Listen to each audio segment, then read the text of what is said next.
Good evening, my dear friends. Technology makes wonders, and one of the wonders of technology is that no matter which part of the world we are situated, we could be communicating and communicating effectively. So much so that sharing information and even learning through distance has become much easier, much more seamless today, thanks to this technology. And as you prepare to join us for the All India School, which will be starting at New Delhi from the 27th of May, it is my pleasure to welcome you to this series of webinars that we have planned for you as kind of preparatory sessions, or to set the mood, or to get your minds activated, to get you physically, not only physically, but maybe mentally agile before you get into the All India School at New Delhi. So that's the purpose of these webinars, and each of these topics that we are handling at the webinars would not be handled at the All India School. So that's even basically covering a part of the curriculum, and very important, critical and crucial curriculum through this series of webinars. We are very happy that we had a good attendance at the previous webinar when we spoke about the rules of audit and the claims. And in this webinar, we are going to be talking about the best practices of cabinet meetings. And we have two friends, two past district governors who have really been very active with the training programs in their own multiple district and in various other districts across the country, who are LCIP certified and who bring a wealth of knowledge, and who will be sharing their own experiences as well as best practices that they have seen and observed in different districts that they have been visiting. But before we get there, it's my proud privilege to state that we have with us our international director, JP Singh, who has joined us. And I have unmuted our international director, JP Singh, and I would request IDJP to make a few comments before we start this webinar. Good evening, friends. This is Lion JP Singh, International Director. Welcome to this webinar. The AP Singh ji was speaking that the wonders of technology. I totally agree with him. It's really wonderful that so many of us are together on one platform, sitting at different places. And this new technology and new systems will really help us to achieve much more in our year, which starts from 1st of July, and everybody is ready to achieve much more in their years. So the cabinet meetings, the subject, this is a much more relevant subject for everybody, and how to organize that, and the best practices of cabinet meetings and other things you will be learning today.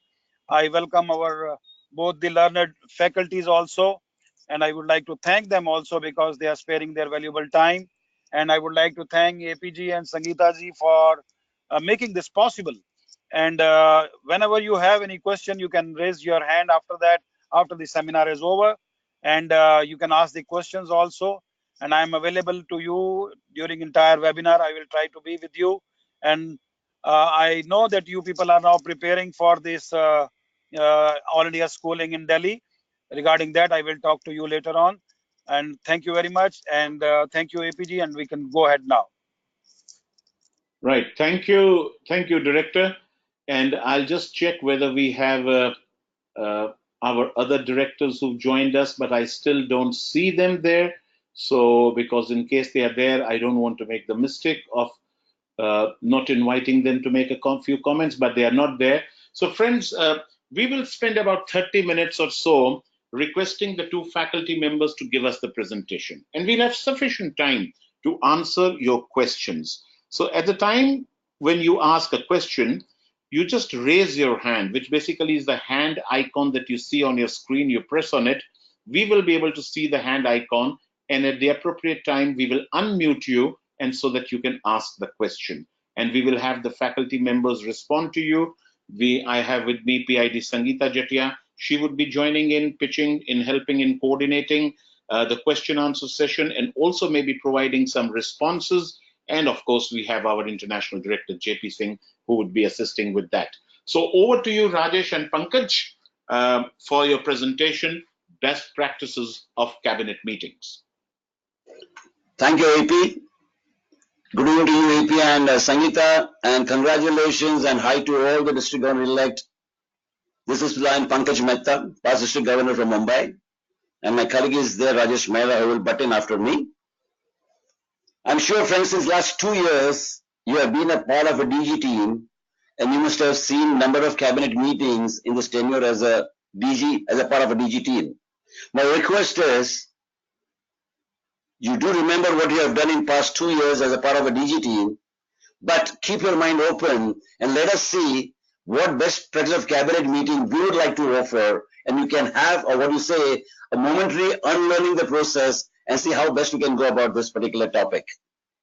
Every meeting, every cabinet meeting sets the tone for the year, for a quarter, for the people to motivate, a platform to communicate.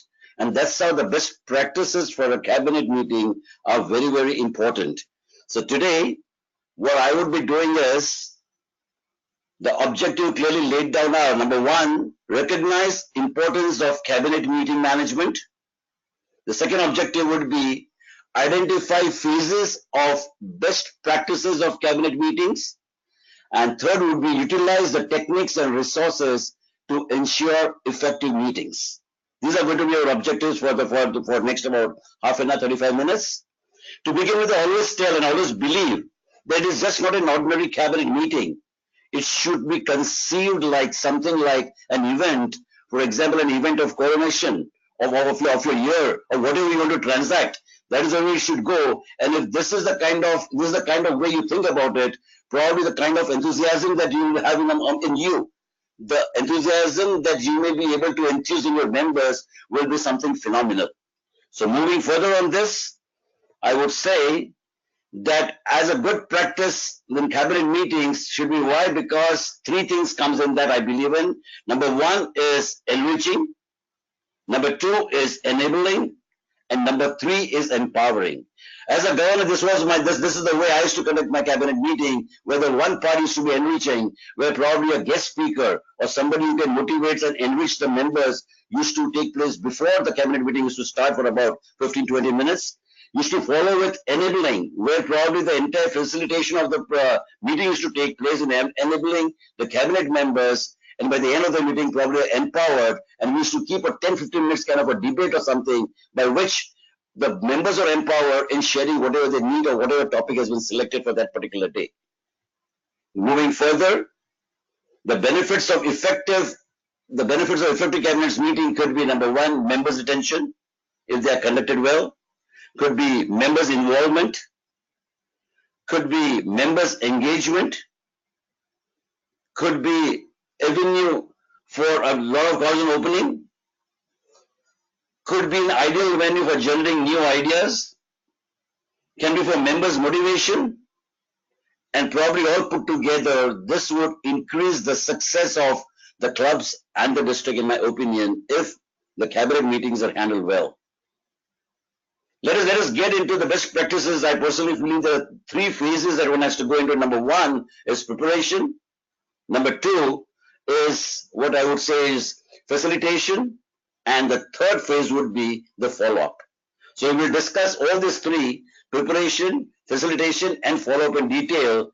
And to begin with, I will request Rajesh Mehra to butt in for preparation. Rajesh, over to you. Good evening, friends. Thank you, Pankaj, for setting the ball rolling. And I also would like to compliment and congratulate all the governor-elects, especially those who have joined us for the webinar, because it shows your interest in the efforts taken by Lion AP Singh and the complete team. And I would like to thank them as well for giving us this opportunity to make this. So what we are discussing right now is the preparation part of it. And I find, Pankaj, can you have the next slide? The slides are not moving yet. I'm doing that. Just a minute.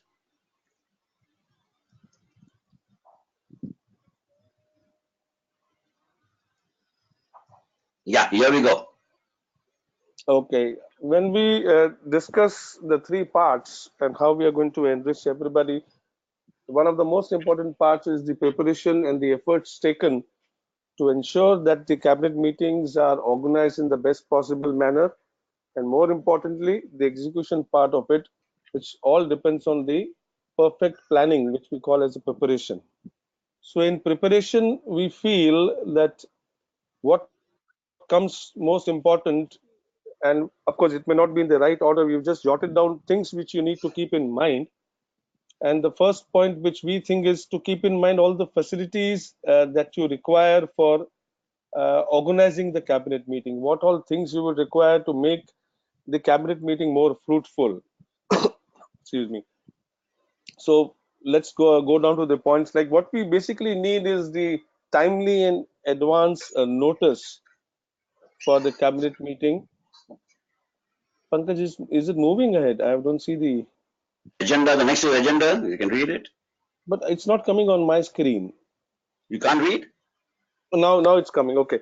So we have this advance notice, a timely notice for members to attend this, the perfect planning and the perfect agenda, what all you need to transact in that cabinet meeting, all the information required for all the attendees, whether they are to where they have to reach, what time they have to assemble, all those details. We are all aware of this. I mean, we need not go into the minute details of this, but timely information, not only advance notice, but all the information to be given to all the attendees is very, very important. That's where we found many a times there was a lacuna in people were aware that there is a meeting, but did not know what time is going to start or what is going to be transacted. So all that goes into the agenda and information.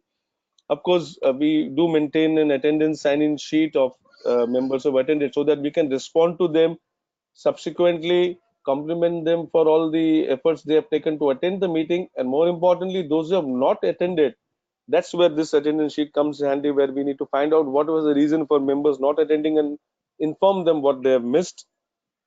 Then comes the guest intro sheet. What we do is we invite a guest, and that's where it will come that we basically invite.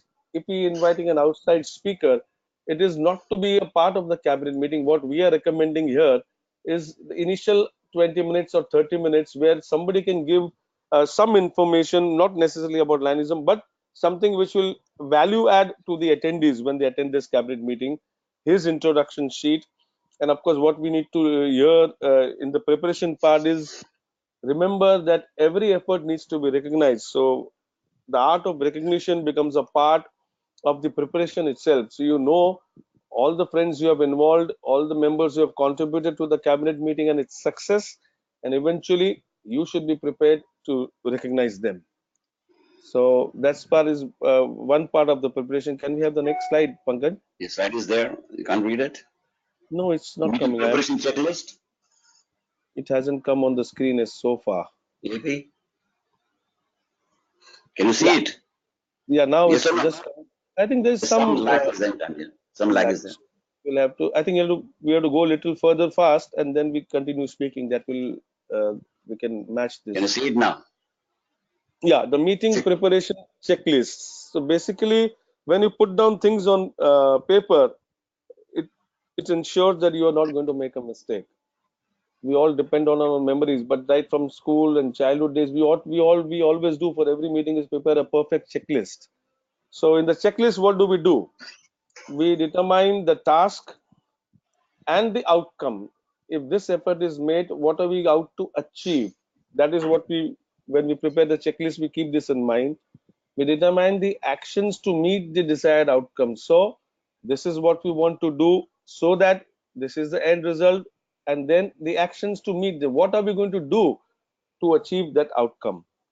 Then we concentrate on the list agenda. We list down the agenda items and the responsibilities so that there is no duplication, nor there is no unattended effort or an unattended list that we don't know who's going to do what. So giving the right responsibilities here is what we are stressing upon. Then we talk about the list of chief guests and the speaker. Who is the chief guest, of course, and if you have a guest speaker, as again I would like to say, need not be a part of the cabinet meeting. Prior to the cabinet meeting for value addition, we have the speaker, and more importantly, we set the time frame. Okay, in some parts we have cabinet meetings in the daytime, so what we feel, if you start the cabinet meeting at 10, it should not go beyond 1:30 p.m. And if you have a cabinet meeting in the evening, it should not be later than 10 p.m. And if possible, if you can start by 7 p.m., then it should not be later than 9:30. So 120 minutes to 150 is the optimum which we recommend for the cabinet meeting. And of course, what you're going to do is the final logistics, the seating arrangements, everything, so that the 2 or 2.5 hours spent by the attendees, they are comfortable and they are able to contribute to the cabinet meeting and its success. So that's the part of the checklist, the first part. Can we have the next slide, Pankaj? Yeah, there it is. You can It's see it. taking little time. No, it's taking. Yeah, okay. So as we said, this is what we already discussed. The next slide, please. The checklist and the logistics parts. We have already done this. Can you see the agenda? It isn't coming as yet. I I wonder think if you please proceed without the slides. Let's keep discussing. okay, okay. This So agenda now. yeah, now it is there. So we one of the other part of the, going further on the checklist is the creation of the agenda and communication with the members and the guest speakers. This is very important, we feel, and there the point comes in where we are going to talk about. Uh, One second, we've gone little ahead, Pankaj. Okay, yeah, no problem. I've got it. So creating the agenda, communicate with the members and the guest speaker, especially when we have a guest speaker, the request, what we want to achieve, what we want him to, he or she to speak on, and more importantly, the time given to that speaker is very important. We need to say, sir, we have given you 20 or 25 minutes, whatever you've decided, and then request them to finish in time so that our cabinet meetings, or the following part of the cabinet meeting also ends in time. We check the room setup as we discussed already, and most importantly, Governor, you need to prepare yourself. Don't just come with the agenda in hand. Go through the agenda and remember where you have got to speak and where you have got to give your inputs and your thoughts, because it is the governor present there whom the members are looking upon to. So you need to be thoroughly prepared for this, for the cabinet meeting. Now going quickly into the agenda, will not take much more time on this, because I think you have, as Pankaj mentioned, you have been there in the last 2 years, especially as a DGT. So in the agenda, we start with the setting up of the dais, inviting everybody in dais as whatever your local traditions are. You have your prayers. Then we recommend introduction of the speaker and then the address by the speaker. That ends the enriching part which we discussed. Then we have the meeting call to order, the official part of the cabinet meeting. So meeting call to order, flag salutation, welcome address, approval of previous minutes, very important. Then we request you, is bound to happen not necessarily in the first meeting, but due to paucity of time, maybe some points of the previous meeting are left when you come to the second cabinet meeting or further down. So first finish the unfinished business and then move on to new business. Finish that business, which could be reporting, discussing, proposing a project, whatever, new business. Then the announcement and thanks, of course, the national anthem, and the meeting is adjourned. This is basically the agenda. We feel it covers everything. Of course, then you have to put into place how this is going to move. But as far as the flow, this is like a flow chart we have given to you. Then in the next, Pankaj, if we have the next slide on. It's already on. The song. Okay, no, it's not on the screen as yet. So here we further going into the preparation part of it. Slide isn't coming in, Pankaj. You have to continue even if you don't see the slides, Rajesh. I cannot control on that, Rajesh. No problem, no problem. So the preparation part, we talk about the set of rules, the customs and ethics that governs every meeting. So as you saw in the beginning, when AP Singh sir was introducing us, and he gave the right time to our international director JP Singh ji, That's the customs, ethics, and rules that we always follow, and we need to be prepared for that. And more importantly, what is the purpose of the cabinet meeting? What we need to keep in mind as a leader, as a governor, is every member has equal rights. Of course, the will of majority is carried out. Whatever the majority decides is taken, the actions are taken, decisions are made. But we cannot forget that the minority is to be heard and their rights are to be protected. And another part of the preparation which we feel is many times we feel that so many topics are taken up one upon the other, one leading to another. What we always recommend, and we find it very effective, is that only one topic is to be considered at a time, and after concluding that, we move ahead. So this is as far as the initial preparation and the flowchart of the agenda, which we thought is important to keep in mind. For the filling the blanks is to be done by you, depending on the local traditions, as we already mentioned. So the preparation part is taken care of as of now. Of course, we will be answering any questions you have later on. But now I'm going to invite Pankaj again for the facilitation part. Rajesh, thanks so much. The second part, friends, is going to be the most important. That is how we are going to conduct the meeting, that is facilitation.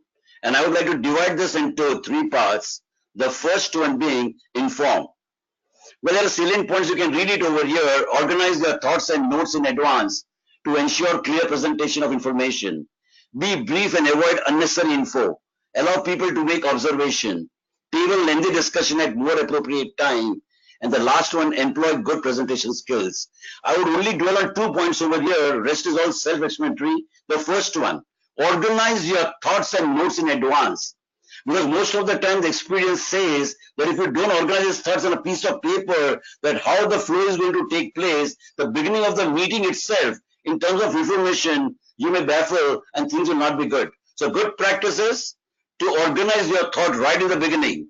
And the last point I want to emphasize is employ good presentation skills. And over here, what do I mean by that is your eye contact with all the members, your language, your body language, especially not fidgeting with the pen or paper or anything, and your voice. If you can control these four things and put your thoughts in order, rest of the things will be very easy. Like, for example, avoiding unnecessary info, allowing people to make observation, or if there is any agenda, lengthy agenda, to take up at an appropriate time so that all the important agendas are taken place earlier, and this is given a separate slot so that your other agenda is not affected.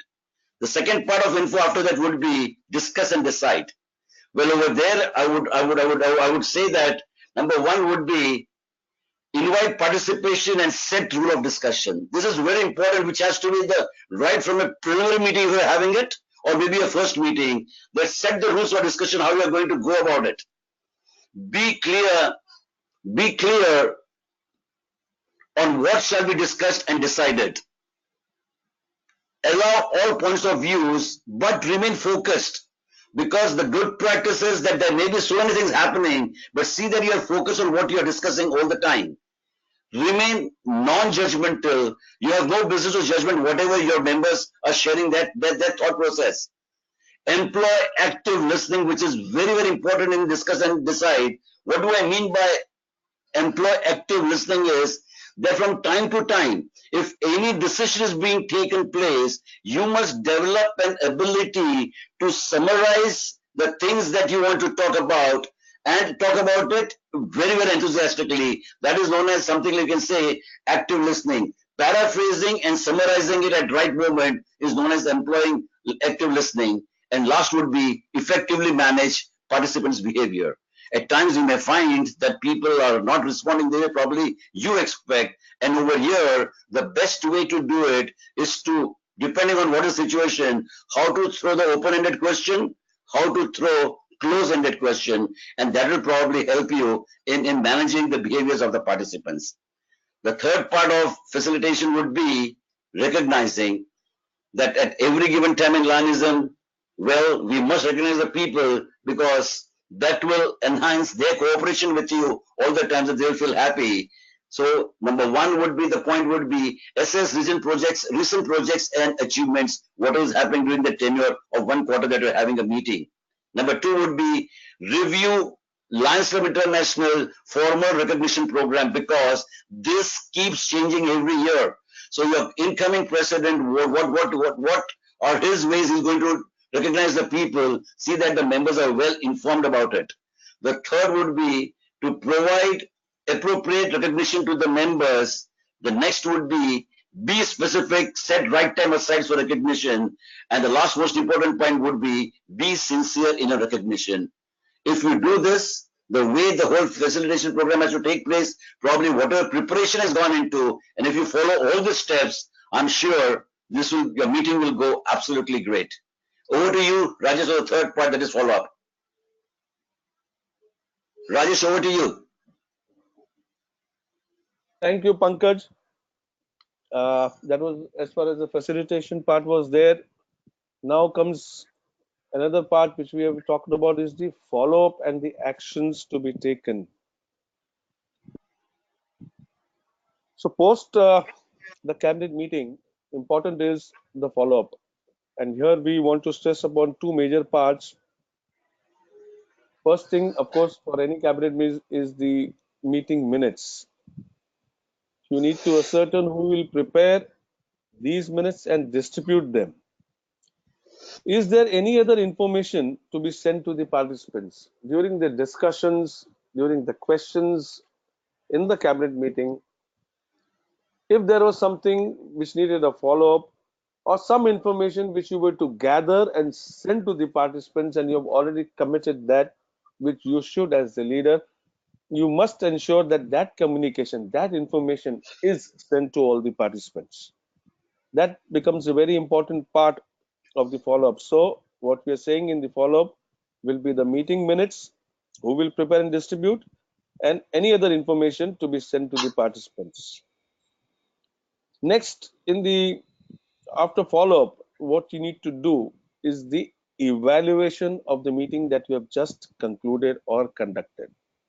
So post follow-up is the evaluation part, and this we feel is one of the very important part of the cabinet meeting, which will lead to further success and your better performance in the next cabinet meeting.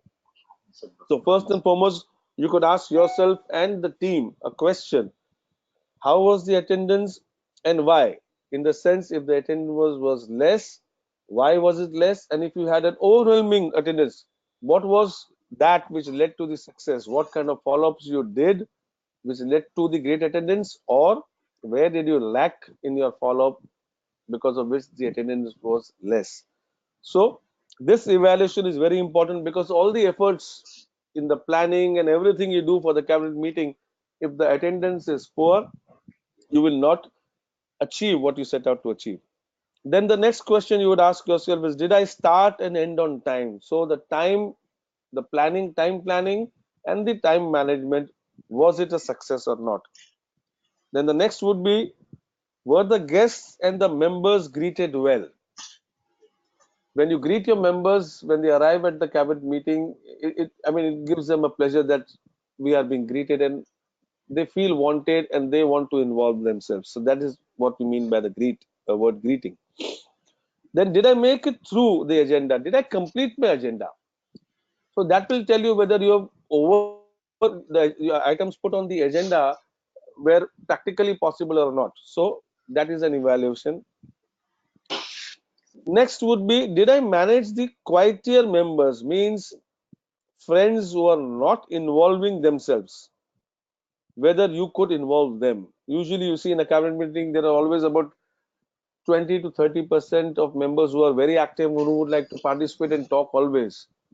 But there are few members who always keep quiet, but they would have better ideas probably. So why not make use of their presence, and that what we mean by involving the quieter members. The next question I would put to myself would be, did I use proper meeting procedures?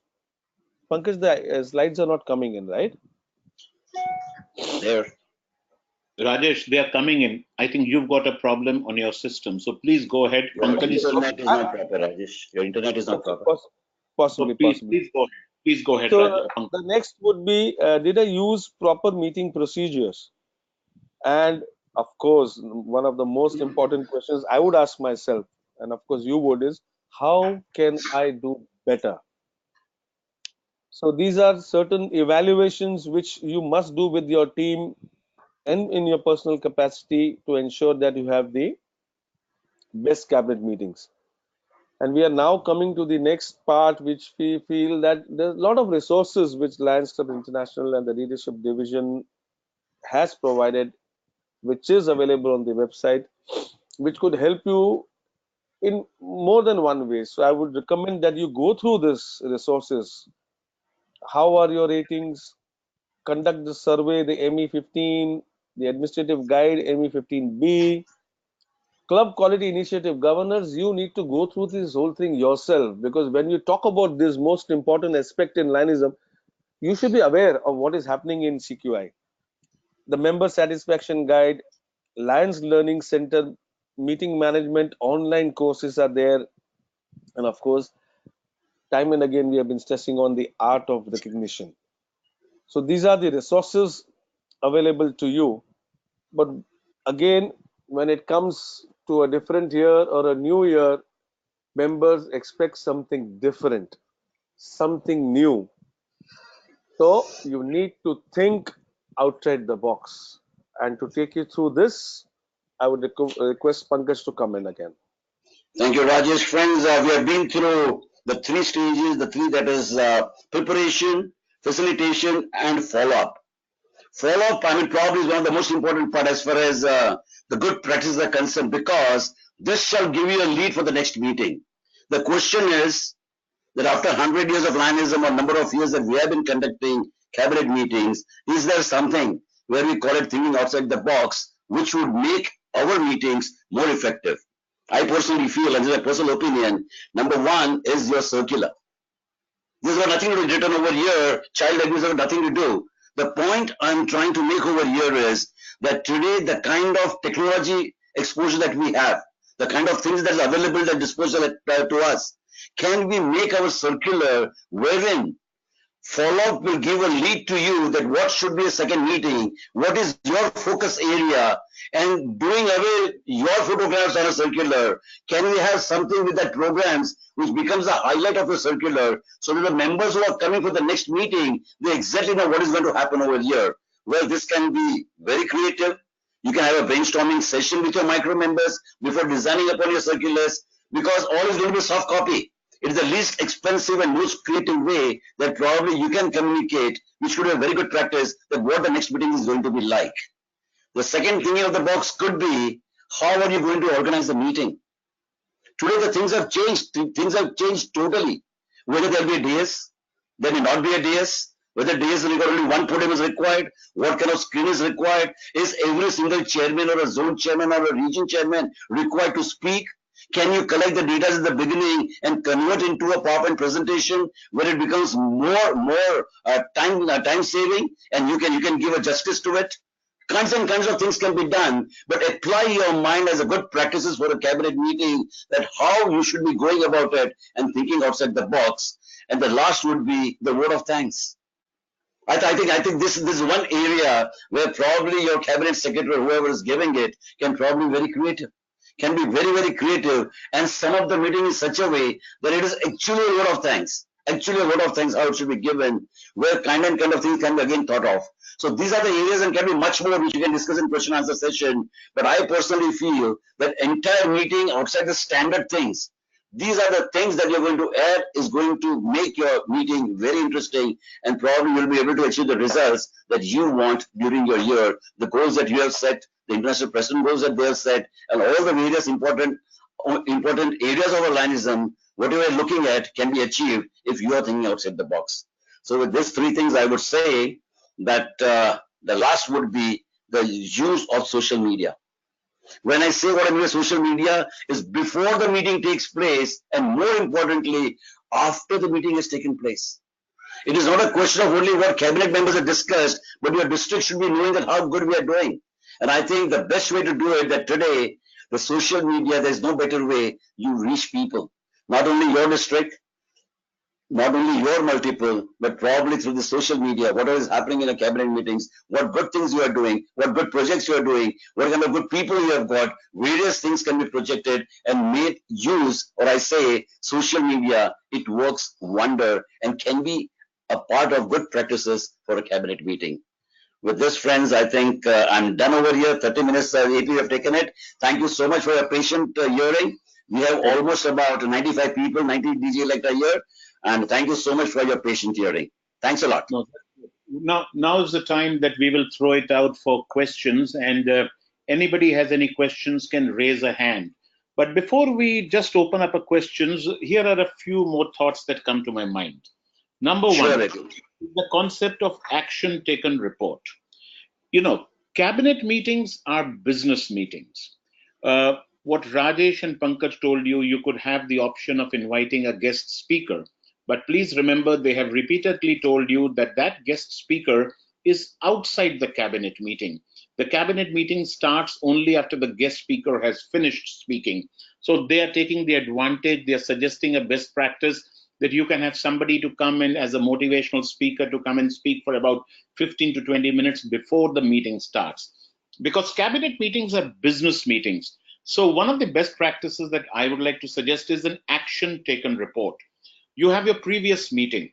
You promise that so and so is to be done. You decide on certain actions. You decide, you make certain resolutions. You take certain responsibilities, certain region chairs and district chairs, cabinet secretary, cabinet treasurer, and more specifically the DG team, and most specifically the district governor takes responsibilities for certain tasks. So at the following meeting, there must be a presentation of an action taken report. This is what we promised you. This is what has been done. This is the result. And now we need to discuss for further. The next thing that you need to keep in mind for every cabinet meeting is what is the constitutional agenda required to be completed. Every cabinet, as per the Lions International Constitution and your multiple district, and in case you have a district constitution, would require certain specific agenda. There is something which is specific to be completed in the first meeting. There are some very specific issues to be done in the third meeting, especially when we talk of 4 meetings in a year. There are some districts which do 5 or 6 or 7 meetings in a year, cabinet meetings. I know my district does 6 of them in a year. But when we are generally talking of 4 cabinet meetings, the third is the one where you need to be sure that, for example, you are going to be talking about your forthcoming, or maybe the second meeting where you're going to be talking about your forthcoming district conference, fixing of the rates, and so on and so forth. So there is certain constitutional agenda required to be completed. You must be fully prepared. You must know in advance what is the constitutional agenda. According to me, you must know before your year starts what is the constitutional agenda for each cabinet meeting, so that you prepare accordingly and you prepare thoroughly, and it is very well understood by all of them. The next important thing that I, out of my experience I'm sharing with you is about the reporting. We have the zone chairs and we have the region chairs. So the zone chairs are reporting about some clubs, and then the region chairs come and report about the same clubs. We do need to give everybody an opportunity to speak, but then not speak about the same thing, no repetition. So either you have the region chairs speak and report about the entire clubs in the region, or you have in some meetings, in 1 or 2 meetings, the region chairs speak, where you have a little more time, the zone chairs speak. And then if a club's good, I went there and the club did very well and they're doing very good and their meetings are very good and their programs are very good. Now, that's not the kind of reporting that should be there in a cabinet, because once you start making those reportings, there is no end to it. Every club should be functioning and should be functioning well. At the cabinet, it's business. It's something that's required to be done. Do you need a decision?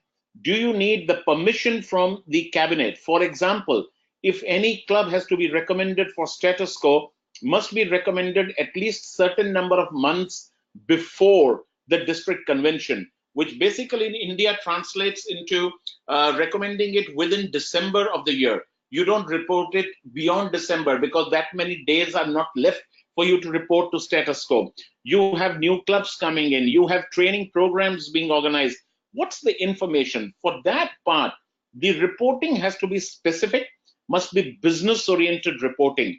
Now, there can be different styles. You can have the documents printed and circulated, but then in today's world, I'm not too sure how much of paper we should be wasting. It can be the soft copies. At which stage do the soft copies go out? With the agenda, how much information goes out? How much follows at the end of the meeting? Now, all that is required to be planned, and the planning must show. As best practice, I have seen in meetings in certain districts that when the cabinet meeting is over and the people are having and the members are having their lunch and or their dinner, before they go out after the lunch or the dinner, the minutes are ready and emailed, or they are ready and printed and they can take copies back. Now, I am not joking. I mean it. I have seen it. We've been part of that exercises that have been successfully done. Now, if you can get your minutes done within that 45 minutes to 1 hour, as your cabinet has concluded, you will be sending out a very strong message of business-oriented district governor. That means who's not working alone. Even as the meeting is going on, he's got a team there or she's got a team there who's working on the minutes and getting the minutes to be ready. I'm talking of days when they even had the printed, photocopied minutes ready within 45 minutes to 1 hour of the meeting being over. And they were 8 to 10 page minutes because they had team working on it. And there was complete trust in the team that people would work. Past governors even assisting in it. So full teamwork, once that's there, in today's world, it need not be printed. It could be the soft version within 1 hour of the cabinet meeting, within 90 minutes of the cabinet meeting concluding, the executive summary of the cabinet meeting is out, emailed to everybody. Within 2 hours, the full minutes are emailed to everybody. If you can demonstrate this kind of business-like working, you will motivate and inspire the clubs, the zones, and the regions to do. Stay on time. If you have a 120 minutes meeting, and if it's going to 125 minutes, you must ask for an extension of time from the House. That's an important thing to do. If you as a governor will do it, you will set a principle and a precedent in your district that your club meetings do not go on for hours and hours and hours, and they treat people as a captive audience. That respect for time would be there. So if you are exceeding that time, go to the House and ask for a 10 minutes extension. And when you ask, when you know that you're going to do that, that will prompt you, that will inspire you, that will motivate you, that will keep you on track to stay within the time. And the last thing before we throw the questions out is to be able to handle political questions. There are some meetings where you know certain political issues would come up. You should be prepared. You should be able to preempt those issues. You should be able to smell and read those situations are coming. And your mind should be working so fast that you should be thinking on your feet. And if you preempted them, you should have come out with kind of win-win situations, with solutions that would be that could be carried with consensus, or if required, the whole concept of forming a committee to look into a particular issue rather than having a quarrel in that cabinet meeting. So there are different strategies to go about it. Your business is important, but then the business needs to be done in a very proper way. So these were some of the issues that I shared with you. And if you think that I was a presenter, I was not. I received a call from our international director, JP Singh, who said, AP, we'd like to hear you talk about some of your views about the best practices of cabinet meetings. So thank you, IDJP, for asking me to do it. And now I am throwing this house open for questions. And the first individual whom I see who's been wanting to ask the question is Balwinder Singh Saini. So Saini ji, you are unmuted. Your question, please. Yes, thank you, sir. Hello. Yes, go ahead, ask your question. Yes, I would like to ask, I have seen in many cabinet meetings that the senior members of PDGs, they interrupt in the meetings, or either they stand in between and put their issues, and the ego problems in them are a major problem we find in the cabinet meeting. How to handle them? Question. Your question is I mean, that question could go on for hours and hours and hours, and I was only wondering who's going to ask it. So that's the first question that has come. So That question, I am going to give it to Pankaj for your brief response, and then we'll perhaps handle it more. Pankaj.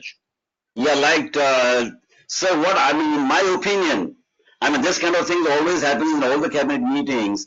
It will all depend from the day one what kind of rules you set in, that how the question had to be asked, when it should be asked, how it should be answered. If the system is set over there, probably there will be less, I mean, occasion where probably people will ask this question. Ultimately, it is going to be your leadership. Like AP very rightly said, that how we are going to smell it and how we are going to handle it, we are going to learn over a period of time. But setting the rules right in the beginning may help you in resolving a lot of problems. And I'll take it up from there. You need to be courageous. You need to be courageous to set certain rules. Question number 2. All past governors are not automatically cabinet members. So what's the tradition in your district? Do you invite all past governors to your cabinet meetings? Well, don't disturb too much. Don't rock the boat too much. If the system has been on for a very long time, maybe you can still stay with the system. But you can go to the first honorary meeting and say that the cabinet, you are most welcome, but we will have the cabinet members speak in the cabinet meeting. It's only after we have finished the business that we will invite the comments from the past district governors. We would like you to come and bless us and share some good experiences. So you got to be very polite. That's another way of that's another way of handling the situation, telling them that let the cabinet members talk, let the cabinet members speak. But then I am perhaps presuming that the past governors are not your cabinet members. In many district, cabinet positions are given to the past governors. So you need to analyze your ground realities and find solutions for this. There is no fixed rule, but if you will set a rule and you will be polite with your past governors, telling them that you want the others to give in their views first, and you will invite the past governors to speak only towards the end, that may just be one of the ways, but that's not the only way. And in some districts, that may not even work. So what I am telling you is not one size fits all, but you could consider and work out solutions according to your ground realities. And the next individual who's put up the hand is C.K. Manoharan Nambiar. We have unmuted you. You can please ask your question. Good evening, sir. Yeah. Good evening, sir. See, this cabinet meeting generally is of statutory nature. So this cabinet meeting itself is called because of the constitutional obligation. And see, when you all these practices you have been talking in the seminar, how do we based on the statutory requirement, how do we proceed with this? In the sense, you have to meet the statutory obligation one side, and you have to set these practices. How will it go together? Rajesh, your views, and then perhaps I could say something. Rajesh.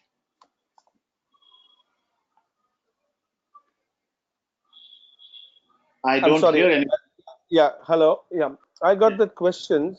I would just point out one point, sir, that AP sir just mentioned about some time back, that of course there are some statutory requirements, and you have the specific cabinet meetings assigned for that. For example, as you said, maybe in the third cabinet meeting you need to talk about, or in the second cabinet meeting talk about the ensuing annual convention, or in the first cabinet meeting, or some people have the practice of preliminary cabinet meetings where they have the appointment or opening of the accounts and appointment of the auditors and all those statutory requirements. Those of course form a part of your agenda of that particular cabinet meeting. What we have just discussed today is the best practices where we can, this is an overall picture given. If this kind of preparations or this agendas or this kind of planning is done, you're going to make the cabinet meeting successful.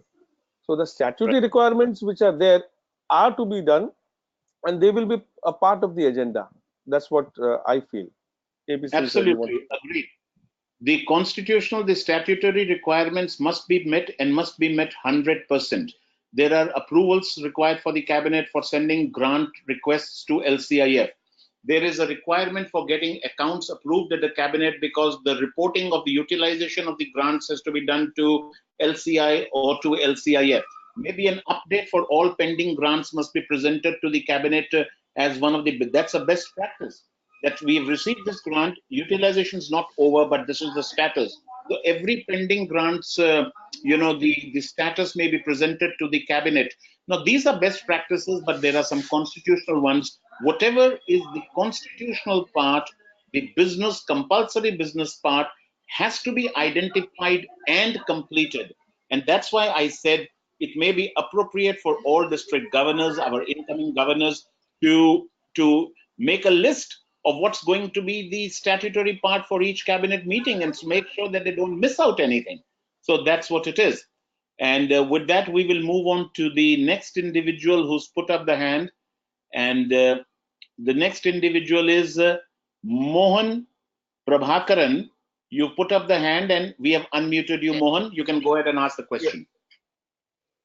Yeah, thank you very much. Anyway, thank you for the nice information regarding the best practices of cabinet meeting. I have one question and one suggestion.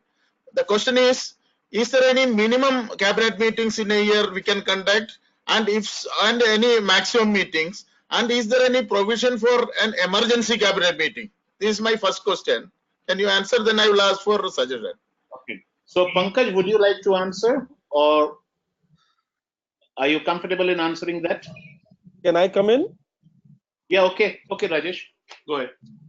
Yeah, I didn't. Hello. Yeah, Pankaj, you want to take over? Yeah, I'll do that. So basically, what Lions Club International Hello, the voice is not clear. Can you hear me now? Hello? Yes, go. Please go ahead, Rajesh. Go ahead. Yeah, so basically, what Lions Club International recommends in our constitution and bylaws is that you should have one cabinet meeting in each quarter. So they are talking about minimum 4 cabinet meetings in a quarter. Of course, you need to keep in mind that the first cabinet meeting should be held within 4 meetings, out of which the first must be held within 30 days after adjournment of the international convention. So that is one thing which they talk about out of the 4. And you were talking about some special meetings or extra meeting if you need to conduct. Yeah, emergency meeting. Yeah, so that suppose we call it as a special meeting. So the constitution says that special meetings of the cabinet may be called by the district governor at his or her discretion and shall be called upon written request made to the district governor or the cabinet secretary by a majority of the members of the cabinet.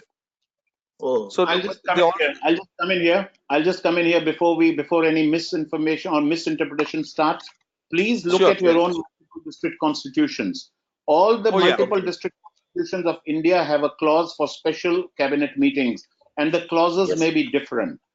And the clauses may be different. In some of them, I am aware that you need only 5 members to requisition. In some, you will need a majority to requisition. So there are different clauses. Please read your own multiple district or the district constitution as it is applicable for the understanding of the requirements of calling a special or an emergency cabinet meeting. The next question, Mohan. Yeah, thank you very much. I have one suggestion, because you are talking about report by region chairperson and zone chairpersons. Normally, our practice is all region chairpersons will give only administrative report. They don't talk about anything about the activities. And zone chairpersons, we always tell them only activity reports of their clubs. So that way there is no clash of activities or anything like that. That is my suggestion to. That's a good suggestion, and that's a good way of breaking up the reports, and so that there is no duplication, so that things will stay within time. That's a good suggestion. The others could even think about it. And we have one individual who's joined with 3 different systems, because I see his name 3 times over. Ramasamy. So I'm unmuting you. You put up your hand. Ramasamy, please ask your question.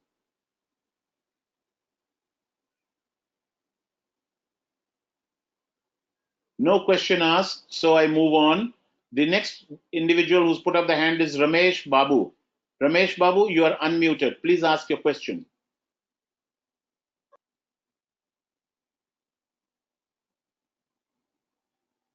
No question asked. The next individual who's put up the hand is Ramesh Nath Reddy Chinta. So Ramesh, you are unmuted. Please ask a question. Ramesh Nath Reddy Chinta, please ask a question. I don't hear a question, so we are moving on. Ravindra Pathak. Ravindra Pathak, I have unmuted you. Please ask your question. Yes, sir. Sir, I have got a couple of questions.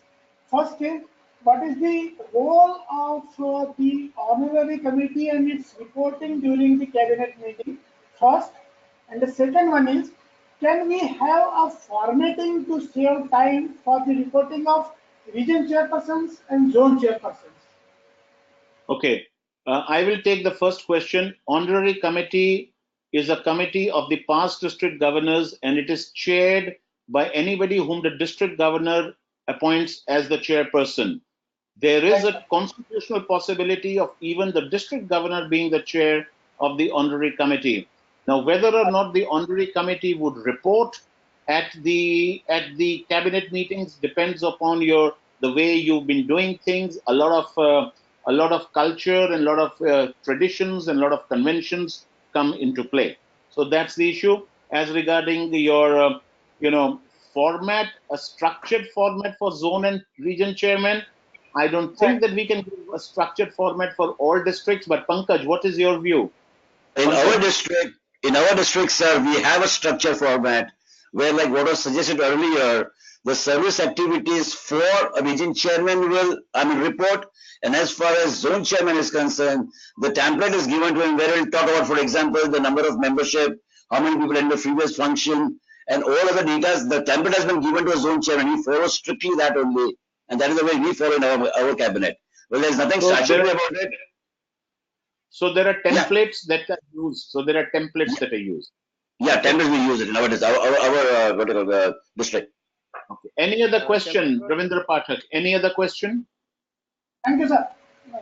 Okay. Can I join in on this? The next person who's put up the hand is Ravindranath Gupta Pabba. So Ravindranath ji, you are unmuted. If you want, you can ask your question now. No question asked, so we move on. Shubhankar Sen. Shubhankar Sen has put up the hand, and I've unmuted Shubhankar Sen. Shubhankar Sen, please ask your question. No question asked.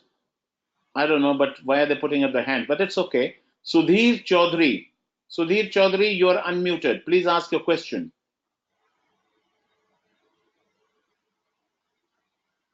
But no question asked. So there are no more hands to put up. So I'm going to go back for some important announcements for some. No, one hand has just come up now is B. Kishore Kumar. B. Kishore Kumar, I've unmuted you. Do you want to ask a question? No. Do you have a question? Hello? No. We've got a sound audio issue. And Krishnakant Desai has put up the hand. Krishnakant Desai, unmuted you. Please ask. No, there is no question to be asked there. I'm going to unmute our international director, JP Singh, who has some announcements for all the governors and the vice governors for the All India School. Over to you, IDJP. Thank you, PIDAP. This is JP. And announcements are same that I know about 100 of people have already registered, but still 100 are left. And the last date for releasing the room has already gone. The hotel was asking us to release the rooms by 15, and today is 16. So we are in a fix that either to release the rooms or keep the rooms. So if you really want to attend this schooling, most of you are already registered, but those who have not, please register tomorrow or day after. And one more thing, we have still not received the travel itineraries of many of the district governors and vice district governors. And we want the t-shirt sizes also, so that we can provide you the t-shirt of your size. So travel itineraries, registrations, please take care of all these things. And remember, when you arrive on 26th for LCIF conclave, you will be received by an LCCIA representative or an event company representative at all the 3 airports, T1, T2, and T3. I have been receiving some queries from some of the district governors or vice district governors. They want to bring their spouse to this schooling. I would like to apprise you that the schooling committee has decided that the spouses will not be allowed in this schooling until and unless there is an acute health problem or health assistance is needed. So spouses have no business in the schooling. So please avoid these questions also, and please take care that how you plan yourself. Once again, I would like to request to go for your registrations, and please send your t-shirt sizes and travel itinerary as early as you can. Thank you very much, and thank you very much both the faculties. There is Rajesh and Pankaj, both are my good friends, and you have a learning today on cabinet meetings. Again, we are meeting on 20th at 7 p.m. for another webinar. I compliment the team which is coordinating it, Line PIDAP and Line Sangeeta. And thank you very much for listening to me and hearing me. Thank you. So, but before you sign out, there's one more announcement, which please keep in mind that at the banquet, the dress is a thematic dress, and that theme is Go Green. So all members, all governors-elect, first and second vice governors-elect, you must be coming to the celebration dinner, which is on 29th night, on the night of 29th May, in a theme of Go Green. And the best DG teams, the 10 best DG teams will be selected and will be invited to come up on stage in the style perhaps of a ramp walk. So decide, speak to your colleagues and decide what you're going to wear, and the theme Go Green. So that's an important announcement. And thank you once again, past governors Rajesh Mehra and Pankaj Mehta, for your wonderful presentation and the hard work.